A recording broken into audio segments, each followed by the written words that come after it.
요즘 솔직히 이런 생각 드시죠? 열심히 사는데도 왜 점점 더 불안해질까?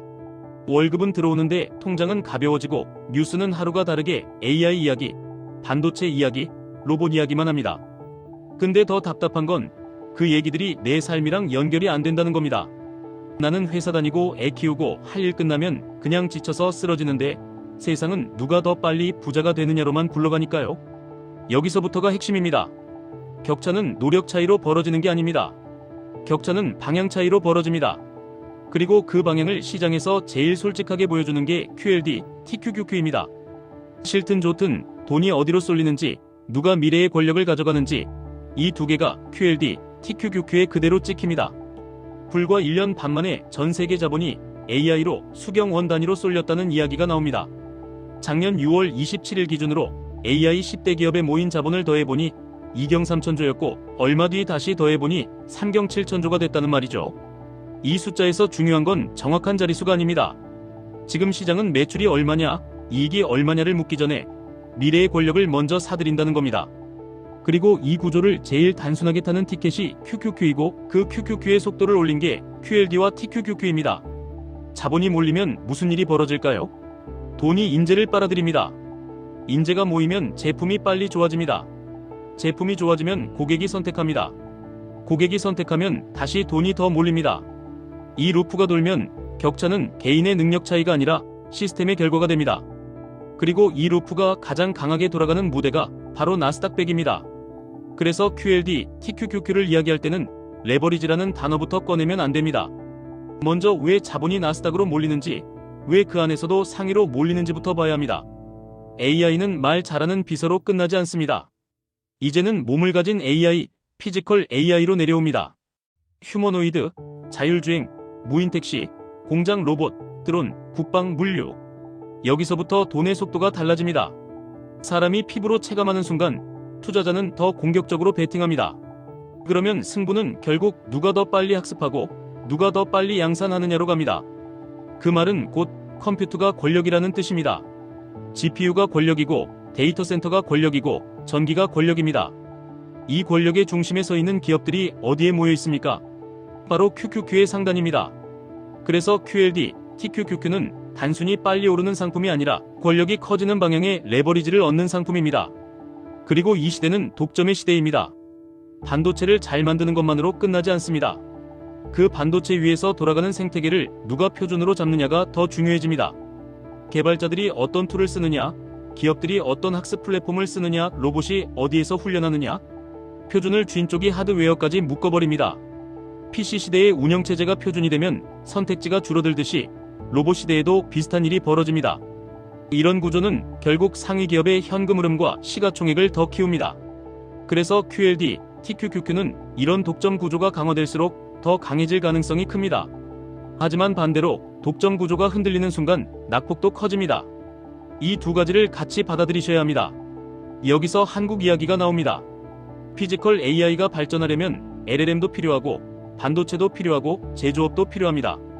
이 세 가지가 동시에 탄탄한 나라가 많지 않다는 주장입니다. 그래서 동맹의 관점에서 중국과 협력이 어려운 쪽은 믿을 수 있는 파트너를 찾게 됩니다. 그 파트너 후보에 한국이 들어갈 수 있다는 얘기가 나옵니다. 이 대목은 우리에게 투자 아이디어가 아니라 세계의 자본이 무엇을 우선순위로 잡는지 보여줍니다. 돈은 감정으로 움직이는 것 같아도 마지막에는 공급망과 양산과 속도를 따라갑니다. 그리고 그 자본의 끝은 다시 나스닥 상단으로 되돌아갑니다. 결국 QLD, TQQQ는 세계의 기술 패권 경쟁을 가장 단순하게 요약한 버튼이 됩니다. 또 하나의 중요한 키워드가 소버린 AI입니다. 여기서 포인트는 내가 미국과 중국을 성능으로 이긴다는 환상이 아닙니다. 내 데이터가 밖으로 나가는 순간 끝이라는 현실입니다. 의료 데이터를 예로 듭니다. 정기 검진이 많고 CT와 MRI 같은 영상 데이터가 많으면 분야 특화 AI를 만들기 유리하다는 말이죠. 그런데 여기서 다시 병목이 나옵니다. 코드를 짜는 게 아니라 학습을 돌리는 비용이 너무 큽니다. 그래서 국가든 기업이든 데이터 센터와 GPU를 확보하려고 합니다. 이 장면이 왜 중요하냐면 이 모든 비용과 수요가 결국 어디에 매출로 잡히느냐입니다. 컴퓨터, 반도체, 클라우드, 소프트웨어, 데이터 센터 인프라.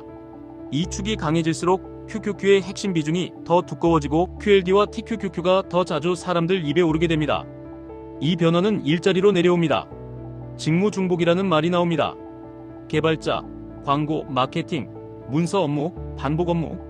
이 영역은 자동화가 빨리 들어옵니다. 그런데 중요한 건 고용이 그냥 사라지는 게 아니라 재배치된다는 겁니다. AI 관련 부서가 늘고 AI를 붙일 수 있는 사람의 가치가 올라갑니다. 즉 격차는 똑똑한 사람과 덜 똑똑한 사람 사이가 아니라 AI를 도구로 쓰는 사람과 안 쓰는 사람 사이에서 먼저 벌어집니다. 그리고 그 격차가 결국 소득 격차가 되고 소득 격차가 결국 투자 격차가 되고 투자 격차가 결국 QLD, TQQQ 같은 자산을 견딜 수 있는 체력 격차가 됩니다. 여기서부터 진짜 섬뜩해지는 거죠. 교육 이야기로 가면 방향이 더 선명해집니다. 숙제를 AI로 했는지 잡아내는 시대는 끝난다는 메시지가 나옵니다. 암기보다 중요한 건 내 생각을 구조로 만들고 표현하고 발표하고 토론하고 소통하는 힘입니다. 그런 능력은 결국 사람의 마음을 움직이는 힘이고 사람의 선택을 얻는 힘입니다. 그리고 디지털 시대의 권력은 선택에서 나온다는 말로 연결됩니다. 구독과 좋아요, 즉 고객의 선택이 권력입니다. 이 말을 투자로 번역하면 간단합니다. 고객의 선택이 몰리는 기업이 이깁니다. 선택이 몰리는 기업이 지수 상단을 차지합니다.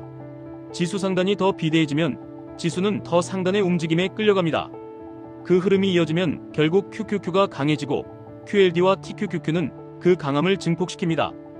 여기서 팬덤 이야기가 나옵니다. 기술이 아무리 좋아도 선택받지 못하면 끝이라는 겁니다.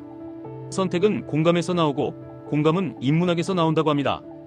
이 대목을 QLD, TQQQ와 연결하면 이런 결론이 됩니다.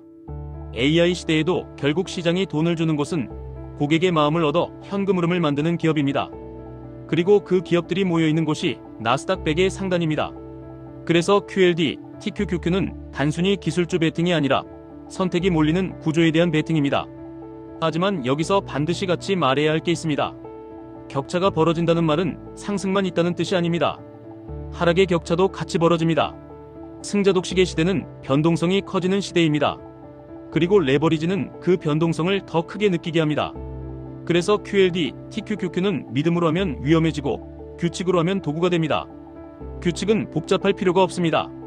첫째, 기준은 TQQQ가 아니라 QQQ로 잡으십시오. QLD, TQQQ는 감정을 폭발시키지만 진실은 QQQ에서 보입니다. 둘째, 한 번에 들어가지 마십시오. 분할로 들어가십시오. 셋째, 매수의 조건을 한 줄로 적으십시오. 예를 들어 QQQ가 21선 아래에서만 분할 매수한다. 이렇게 단순하게요. 넷째, 이절도 한 줄로 적으십시오. 전고점 부근에서 보유 물량 일부를 분할 매도한다. 이렇게요. 다섯째, 매도한 돈의 일부는 반드시 현금으로 남기십시오. QLD, TQQQ는 수익률보다 생존이 먼저입니다. 살아남는 기간이 길어질수록 복리가 붙기 때문입니다. 여기까지 오면 질문이 하나 남습니다. 그러면 지금 이 시대의 가장 위험한 사람은 누구냐는 겁니다. AI가 무섭다고 말만 하고 아무것도 하지 않는 사람입니다. QLD, TQQQ가 위험하다고 말만 하고 자기만의 규칙도 없는 사람입니다. 반대로 가장 강한 사람은 누구냐면 AI를 매일 조금씩 써보는 사람입니다. 하루 30분이라도 직접 해보며 레벨업하는 사람입니다. 그리고 QLD, TQQQ도 매일 가격을 보는 게 아니라 규칙을 점검하는 사람입니다. 그 사람은 격차를 두려워하지 않습니다. 격차의 원리를 이해하기 때문입니다. 이제 마지막으로 정리하겠습니다. 전 세계 자본이 AI로 쏠립니다. 자본이 몰리면 인재가 몰리고 인재가 몰리면 제품이 좋아지고 제품이 좋아지면 고객의 선택이 몰립니다. 선택이 몰리면 더 큰 현금 흐름이 생기고 더 큰 현금 흐름은 다시 더 큰 자본을 끌어당깁니다. 이 구조는 멈추지 않습니다. 이 구조의 중심에 나스닥 100이 있고 그 나스닥 100을 가장 단순하게 들고 가는 것이 QQQ입니다. QLD와 TQQQ는 그 흐름을 더 빠르게 타는 도구입니다. 하지만 도구는 사용법이 전부입니다. QLD, TQQQ는 신앙이 아닙니다. 칼입니다. 칼은 멋있어 보이지만 휘두르는 법을 모르면 자기 손부터 다칩니다. 그러니 예언하지 마십시오. 정답 찾지 마십시오. 당신의 규칙을 만드십시오. 그리고 그 규칙으로 버티십시오. 그렇게 버티는 사람에게만 격차가 기회로 바뀝니다. 본 콘텐츠는 투자 권유가 아니며 QLD와 TQQQ 같은 레버리지 ETF는 큰 변동성과 손실 가능성이 있습니다. 본인의 상황에 맞게 감당 가능한 범위에서 원칙을 세우고 접근하시기 바랍니다.